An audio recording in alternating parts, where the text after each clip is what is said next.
উপজাতি ক্ষুদ্র নৃগোষ্ঠীগুলো একই রকম দাবি দাওয়া করে যাচ্ছে। যেমন এই চুক্তির কিছুদিন পরে জাতিসংঘে 2007 সালে একটা ডিক্লারেশন হয়, আদিবাসী বিষয়ক একটা চার্টার। সেই চার্টারে আদিবাসীদের কিছু রাইটস এর কথা বলা হয়। সেই রাইটস এর সেইটা যখন ডিক্লারেশনটা হয় 2007 সালে, তখন এই পার্বত্য চট্টগ্রামের এই উপজাতিগুলো তারা দাবি করতে থাকে যে তারা উপজাতি নয়, ক্ষুদ্র নৃগোষ্ঠীও নয়, তারা হচ্ছে বাংলাদেশের আদিবাসী। সুতরাং তাদেরকে আদিবাসীর স্বীকৃতি দিতে হবে। তাদের এই দাবির ফলে এবং তারা যে এই দাবিটা করে যাচ্ছে, এই যে দাবি, এই দাবি দেখা যাচ্ছে এরপর সব জায়গায় ছড়িয়ে যায়। বাংলাদেশের বিভিন্ন দেশবিরোধী রাষ্ট্রদ্রোহী এনজিও, বিভিন্ন পত্র পত্রিকা, গণমাধ্যম সহ বিশ্ববিদ্যালয়ের শিক্ষক সহ অনেকেই তারা তাদেরকে উপজাতিদেরকে আদিবাসী বলে সম্বোধন করা শুরু করে। কিন্তু সেই আদিবাসী চার্টারে, জাতিসংঘের আদিবাসী চার্টারে আসলে কি আছে যেটা বাংলাদেশ সরকার, যেই চার্টারে বাংলাদেশ সরকার সাইন করেনি এবং বাংলাদেশ সংবিধানও তাদেরকে স্বীকৃতি দেয়নি আদিবাসী বলে? সেখানে আসলে কি আছে? সেখানে আসলে অনেকগুলো ধারা রয়েছে। 2007 সালের সেই United nation declaration on the rights of indigenous people charter যে আছে, সেখানে অনেকগুলো ধারা আছে। যেমন সেই ধারার 1 নম্বরে বলা ছিল, অনুচ্ছেদ 4-এ বলা আছে সেলফ ডিটারমিনেশন, আত্মনিয়ন্ত্রণের অধিকার। তারপরে অনুচ্ছেদ 4-এর মধ্যে আছে স্বায়ত্তশাসন ও নিজস্ব সরকার গঠনের অধিকার। এরপরে অনুচ্ছেদ 26-এর মধ্যে আছে ভূমির মালিকানা, ভূমির সীমানা নির্ধারণ ও এর সম্পদের অধিকার এবং ভূমির কৌশল নির্ধারণের অধিকারের কথা বলা আছে অনুচ্ছেদ 32-এর মধ্যে। একইভাবে সেই চার্টারের অনুচ্ছেদ 6-এর মধ্যে আছে আলাদা জাতীয়তার অধিকার। আলাদা জাতীয়তার অধিকার অর্থাৎ আমাদের বাংলাদেশিদের, আমাদের জাতীয়তা হচ্ছে বাংলাদেশি। দেখা যাচ্ছে যে তারা এখন আলাদা আরেকটা জাতীয়তাবাদ নিয়ে আসছে, সেটা কি জুম্ম জাতীয়তাবাদ।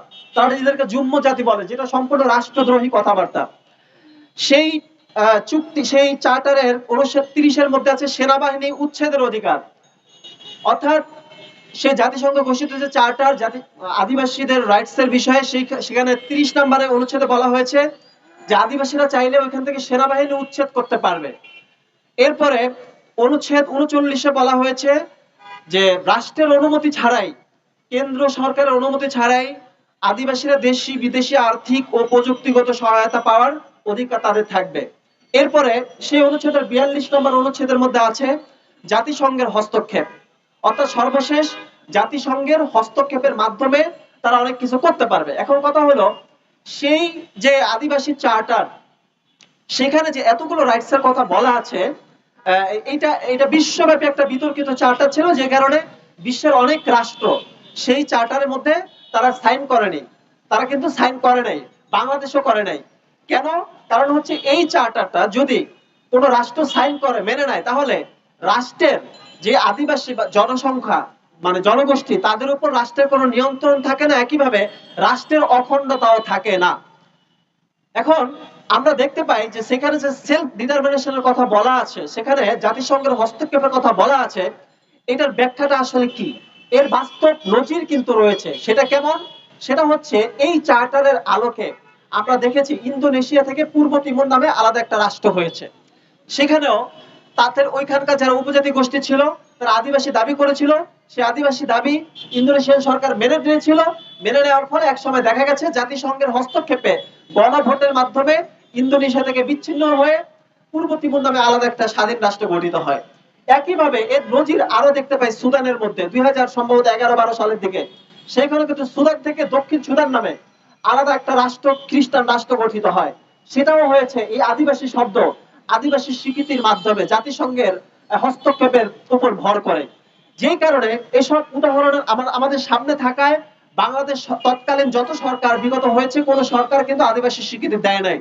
এবং আমরাও সরকারের কাছে আহ্বান জানিয়েছি, যারা উপজাতি, যারা ক্ষুদ্র নৃগোষ্ঠী, তারা বাংলাদেশের ক্ষুদ্র নৃগোষ্ঠী, তারা উপজাতি, তারা আদিবাসী নয়, তাদেরকে আদিবাসী স্বীকৃতি দেওয়া যাবে না। যদি আদিবাসী স্বীকৃতি দেওয়া হয়, তাহলে বাংলাদেশের অখণ্ডতা থাকবে না, পার্বত্য চট্টগ্রাম বাংলাদেশ থেকে বিচ্ছিন্ন হয়ে যাবে।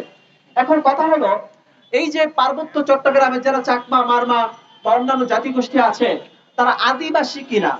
যদি আদিবাসী হতো তাহলে আমরা আদিবাসী স্বীকৃতি দিতাম, কিন্তু তারা তো আদিবাসী নয়। তারা কি আদিবাসী মানে হচ্ছে আদিবাসী মানে বাংলাদেশের যারা আদি নিবাসী, আদিম অধিবাসী, তাদেরকে বলা হয় আদিবাসী। এখন দেখা যাচ্ছে আমরা যে ইতিহাস দেখি, আমরা যদি ইতিহাস দেখি পার্বত্য চট্টগ্রাম, আমরা দেখতে পাই পার্বত্য চট্টগ্রাম ছিল বাঙালিদের একটা ভূমি, বাঙালি শাসকদের নিয়ন্ত্রণে একটা ভূমি ছিল।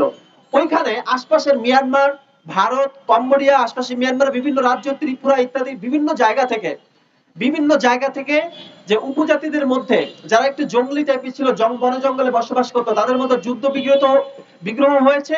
সেই যুদ্ধ বিগ্রহকে কেন্দ্র করে দুই ধরনের জনগোষ্ঠী আমাদের পার্বত্য চট্টগ্রামে এসেছে। এক ধরনের জনগোষ্ঠী তারা তারা হচ্ছে মানে নিপীড়নের শিকার হয়ে এসেছে, আশ্রিত হয়ে আমাদের পার্বত্য চট্টগ্রামে আশ্রয় নিয়েছে, যাদেরকে আমরা অভিবাসী বলি। আরেকটা জনগোষ্ঠী তারা নিপীড়ক শ্রেণীর, তারা দস্যু টাইপের। আপনারা দেখবেন উপজাতিদের মধ্যে এখন একটা শ্রেণী, 6টা জাতিগোষ্ঠী আছে এখানে, যারা অত্যন্ত মানে বর্বর টাইপের, সন্ত্রাস টাইপের। এই সন্ত্রাসী পনা কিন্তু তাদের আগেও ছিল। এই বর্বর সন্ত্রাসীগুলো তারা পার্বত্য চট্টগ্রামে জোর করে এসে বাঙালিদের ভূমিচ্যুত করে, বাঙালিদেরকে উচ্ছেদ করে এবং তারা এখানে আসন গেড়ে নেয়, এবং তারাই আজকে দাবি করছে যে তারা নাকি পার্বত্য চট্টগ্রামের আদিবাসী। আমরা দেখেছি জিয়াউর রহমান, শহীদ প্রেসিডেন্ট জিয়াউর রহমান, তিনি ওনার শাসনামলে যে সকল বাঙালিদেরকে ভূমিচ্যুত করা হয়েছিল অনেক আগে, শত শত বছর যাবত, সেই সকল বাঙালিদের কিছু অংশ তিনি পার্বত্য চট্টগ্রামে ঢুকিয়েছিলেন। এখনো লক্ষ লক্ষ বাঙালি ভূমিচ্যুত, তাদেরকে এখনো মানে আমাদের পার্বত্য চট্টগ্রামে যে সকল ভূমি মানে বাঙালিদেরকে ভূমিচ্যুত করা হয়েছিল, সেসব বাঙালিদেরকে খোঁজ নিয়ে বের করে এখনো কিন্তু পার্বত্য চট্টগ্রামে ঢুকানো দরকার। কারণ পার্বত্য চট্টগ্রামের যে সার্বভৌমত্ব, এই সার্বভৌমত্ব রক্ষা করে মূলত বাঙালিরা।